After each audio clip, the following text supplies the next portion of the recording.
ड्राइवरों gas cylinder रखने जैसी ट्रेन पलटाने की साजिशें सामने आई, जिसके बाद अब एक और नई घटना ने सभी के माथे पर चिंता की लकीरें ला दी। अब 2 ट्रेनों पर पत्थरबाजी की बड़ी घटना सामने आई है। ट्रेनों पर 2 अलग अलग घटनाओं में पत्थरबाजी की घटना से हड़कंप मचा हुआ है। हालांकि दोनों घटनाओं में आरपीएफ ने रेलवे एक्ट में अज्ञात के खिलाफ मुकदमा दर्ज करके जांच पड़ताल शुरू कर दी है। नॉर्थ सेंट्रल रेलवे के सीपीआरओ शशिकांत त्रिपाठी के मुताबिक पहली घटना महाबोधि एक्सप्रेस ट्रेन नंबर 12397 में हुई, जिसमें मिर्जापुर के पास ट्रेन के गार्ड मुश्ताक अहमद ने सूचना दी कि उनके गार्ड ब्रेक पर कोई पत्थर टकराया है। सीपीआरओ के मुताबिक इस घटना में रेलवे को कोई नुकसान नहीं हुआ और किसी भी शख्स को कोई चोट नहीं लगी। इसके बावजूद मौके पर आरपीएफ ने जांच पड़ताल की। इस मामले में अज्ञात के खिलाफ मुकदमा दर्ज कर लिया गया है। मौके पर आरपीएफ को किसी तरह का कोई संदिग्ध शख्स भी नहीं मिला। सीपीआरओ के मुताबिक संभावना है कि किसी गिट्टी से छिटकने से कोई मामूली पत्थर ब्रेक यार्ड पर लगा है, जबकि दूसरी घटना सीमांचल एक्सप्रेस ट्रेन में हुई। प्रयागराज जंक्शन से ट्रेन के रवाना होने के बाद यमुना ब्रिज के पास ट्रेन के स्लीपर एसी 3 कोच के बाहर से पत्थर मारे जाने की घटना सामने आई।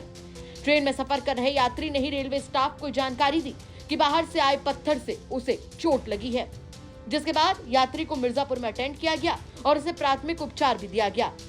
यात्री के मुताबिक किसी मानसिक विक्षिप्त शख्स की तरफ से इस घटना को अंजाम दिया गया होगा। यहाँ पर भी घटनास्थल पर आरपीएफ ने मौके का मुआयना किया।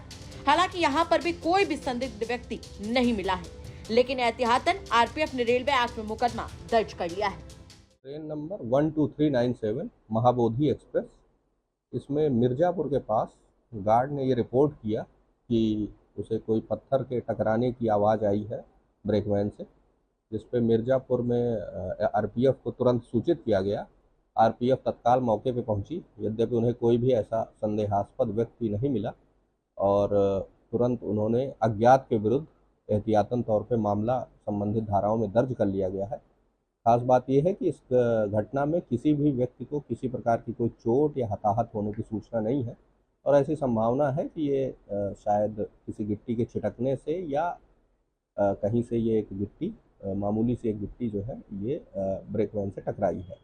एक और इसके अलावा एक सीमांचल एक्सप्रेस में जब इलाहाबाद से वो जा रही थी तो यमुना ब्रिज के पास एक व्यक्ति ने रिपोर्ट किया कि S3 कोच में कि उसको एक बाहर से कहीं से एक पत्थर आया और उसको एक मामूली चोट आई हुई है, जिसको मिर्जापुर में अटेंड कराया गया और उस यात्री को प्राथमिक उपचार दिया गया है।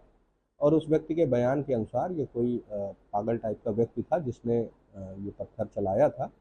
यहाँ पे भी घटना स्थल पे आरपीएफ ने मुआयना किया, यद्यपि उन्हें वो व्यक्ति प्राप्त नहीं हुआ है, लेकिन एहतियातन तौर पे उसमें भी संबंधित धाराओं में मामला दर्ज कर लिया गया। Shashikant Tripathi, CPRO, NCR. ये मामला संदिग्ध भले ही ना दिखे, लेकिन संदिग्ध हो सकता है। ऐसे में बहुत जरूरी है कि इस मामले की तह तक जाया जाए और इस घटना को गंभीरता से लिया जाए, क्योंकि बड़ी बात यह है कि कब कोई छोटा मोटा हादसा एक बड़े हादसे का रूप ले कहा नहीं जा सकता। बाकी आपका इस खबर को लेकर क्या कुछ कहना है, कमेंट बॉक्स में जरूर बताएं। प्रयागराज से पंकज श्रीवास्तव की रिपोर्ट, यूपी तक।